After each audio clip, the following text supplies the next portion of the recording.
अस्सलाम वालेकुम। तो आज हम बात करने वाले हैं चैप्टर नंबर 2 क्लास 7 से रिलेटेड है, जो कि क्या है, जिसका हम टॉपिक का नेम देखें तो डाइजेशंस न्यूट्रिशंस इन एनिमल्स हमने डिस्कस किया था लास्ट टाइम। ठीक है, जो हमारा पहला लेक्चर था ना इसके इस चैप्टर से अबाउट, वो था न्यूट्रिशंस इन एनिमल्स।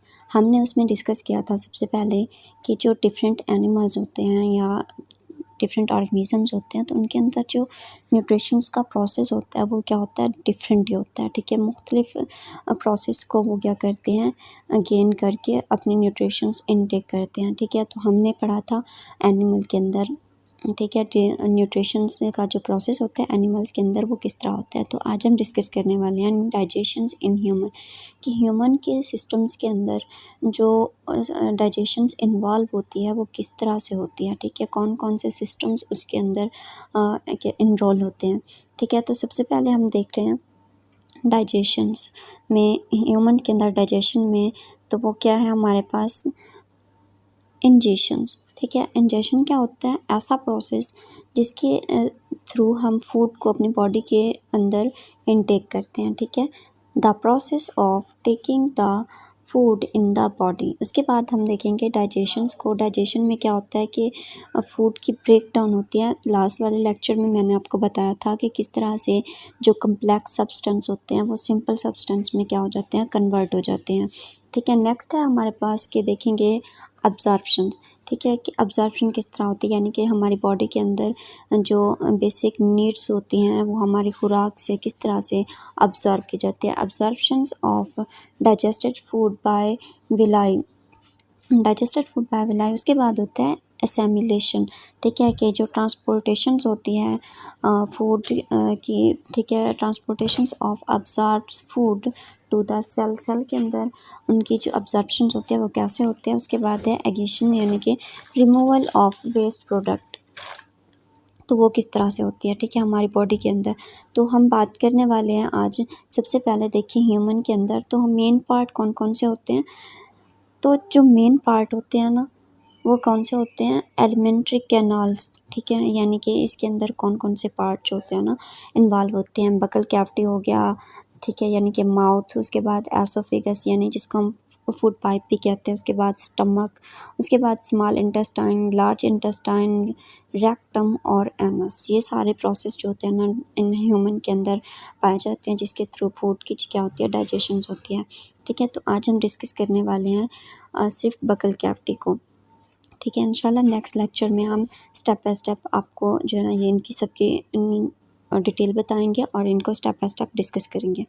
ठीक है, तो सबसे पहले देखें हम, अगर तो हम क्या देखते हैं कि माउथ जो होता है ना, मैंने के बकल कैविटी में सबसे पहले जो होती है हमारी टंग आती है। ठीक है, फूड जैसे ही हम इनटेक करते हैं तो टंग क्या करती है, हेल्प करती है to mix the food with saliva and swell the food. ठीक है, उस खुराक को मिक्स करेगी स्लेवा के साथ और हमें निकलने में क्या करती है, हेल्प करती है। टंग हैज़ टेस्ट बड। अब टंग का जो फंक्शन है, मेन फंक्शंस, वो क्या है कि उसके ऊपर बड होते हैं मुख्तलिफ़ किस्म के, जिनको हम टेस्ट बड कहते हैं। ठीक है, डिफरेंट टेस्ट करते हैं, मतलब उनका जो जो बड होते हैं वो डिफरेंट टेस्ट कर होते हैं, जो फूड डिफरेंट टेस्ट की फूड को क्या करते हैं, डिटेक्ट करते हैं। The different origins of the tongue detect the food taste, यानी कि हमारी जो टंग है ना उनके डिफरेंट पार्ट्स, डिफरेंट रीजन्स होते हैं जहाँ पर जो होते हैं ना वो बड पाए जाते हैं और फूड को डिटेक्ट करते हैं। जैसे कि आपको यहाँ पर एक मतलब सैम्पल के तौर पर दिखाया गया है।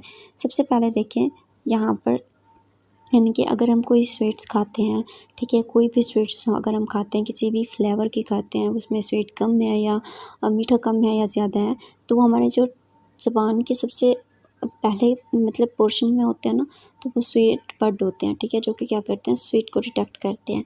उसके बाद आता है साल्टी। ठीक है, साल्टी जो होते हैं ना वो मिडल में पाए जाते हैं।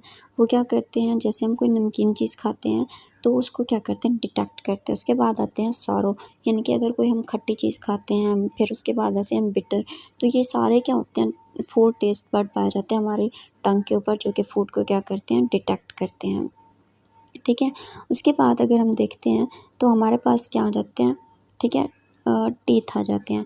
तो टीथ क्या करते हैं, टीथ का जो फंक्शंस होता है और उनके जो पेयर्स होते हैं उनको हम डिस्कस करते हैं, ठीक है। टीथ की क्या कितने पेयर्स होते हैं, 4 पेयर्स, यानी कि 4 टाइप्स के होती हैं टीथ की, ठीक है। दे आर इंसिजर, ठीक है। उसके बाद है कैनाइन, प्रीमोलर और मोरल। ये हमारे ह्यूमंस में ठीक है ना, ये 4 टाइप्स पाए जाते हैं टीथ की, जो कि क्या करती हैं, अपने डिफरेंट फंक्शंस को परफॉर्म करती हैं। इंसिजर को देखें तो यहाँ पर देखिए आपको इंसिजर्स विथ फंक्शंस बताया गया है कि इंसिजर का क्या काम होता है, help in biting and cutting the food, ठीक है। जो इंसिजर होते हैं यहाँ पर उनकी डायग्राम भी दिखाई गई है कि इंसिजर क्या करते हैं, फूड को बाइट करते हैं और उनको कटिंग छोटे छोटे पीसेस में क्या है कट करने में क्या करते हैं, हेल्प करते हैं। उसके बाद देखें तो हमें क्या बताया गया है, कैनाइन बताया गया है, ठीक है। कैनाइन का अब क्या काम होता है, कैनाइन हेल्प करते हैं, ठीक है, piercing and tearing the food, यानी कि उनको प्राइस और टेयर करने, यानी कि उनको क्या करने में, फाड़ने में, तोड़ फोड़ करने में क्या करते हैं, हेल्प करते हैं, ठीक है। उसके बाद है मोलर और प्रीमोलर, ठीक है। ये आपको प्रीमोरल दिखाया गया और ये हमारे पास क्या है, मोलर है। इनका क्या काम होता है कि ये च्वेब और ग्राइंडिंग करने में क्या करते हैं, हमारी मदद करते हैं। उसके बाद देखें तो यहाँ पर आपको हमारे ना डायग्राम में आपको क्लियर नज़र आ रहा होगा, ठीक है, कि कौन सा पोर्शंस होते हैं, ठीक है। ये देखें तो ये हमारे पास होते हैं इंसिज़ारो, ठीक है। इंसिज़ारो के कितने पेयर्स हैं, टोटल जो होते हैं ना, अपर जाज़ में 4 होते हैं और लोअर जाज़ में भी 4 होते हैं, यानी कि टोटल जो हमारे इंसिज़र होते हैं ह्यूमंस के माउथ के अंदर वो 8 होते हैं, ठीक है। उसके बाद देखिए हमारे पास कैनाइन आ गया, ठीक है। ये भी हमारे पास कैनाइन है और यहाँ पर भी कैनाइन है, ठीक है। इसी तरह हम लोअर जाज़ में भी देख सकते हैं, कैनाइन यहाँ पर भी है और यहाँ पर भी है, ठीक है। कैनाइन के जो 2 कैनाइन्स होते हैं वो अपर जाज़ में पाए जाते हैं और 2 कैनाइन्स लोअर जाज़ में पाए जाते हैं, यानी कि टोटल जो कैनाइन होते हैं वो 4 कैनाइन होते हैं। उसके बाद देखते हैं हम प्रीमोलर, ठीक है। ये हमारे पास क्या होते हैं, प्रीमोलर हो गए, ऊपर भी और नीचे भी, ठीक है। अब देखिए प्रीमोलर की जो अगर हम देखें तो अपर जाज़ में 6 प्रीमोलर पाए जाते हैं और लोअर जाज़ में भी 6 प्रीमोलर पाए जाते हैं, यानी कि इनकी जो टोटल हमारे प्रीमोलर होते हैं वो कितना होता है, 12 होते हैं। उसके बाद आते हैं हमारे पास मोरल्स, जो कि सबसे लास्ट में पाए जाते हैं, ठीक है। ये हमारे पास क्या है, मोरल्स हैं। इनकी अगर हम देखें तो इनकी 4 पेयर मतलब कि 2 पेयर्स जो होते हैं ना, 4 अपर जाज़ में मोरल पाए जाते हैं और 4 लोअर जाज़ में मोलर पाए जाते हैं। तो टोटल हमारे पास जो मोरल्स होते हैं वो कितने होते हैं, 8 होते हैं, ठीक है। अगर हम देखें तो हम ह्यूमन के माउथ के अंदर टोटल जो टीथ होते हैं वो कितने होते हैं, 32 टीथ होते हैं।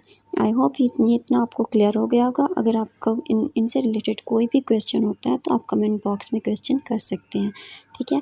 नेक्स्ट हम पढ़ेंगे एसोफेगस और स्टमक को इंशाल्लाह। तब तक के लिए अल्लाह हाफ़िज़।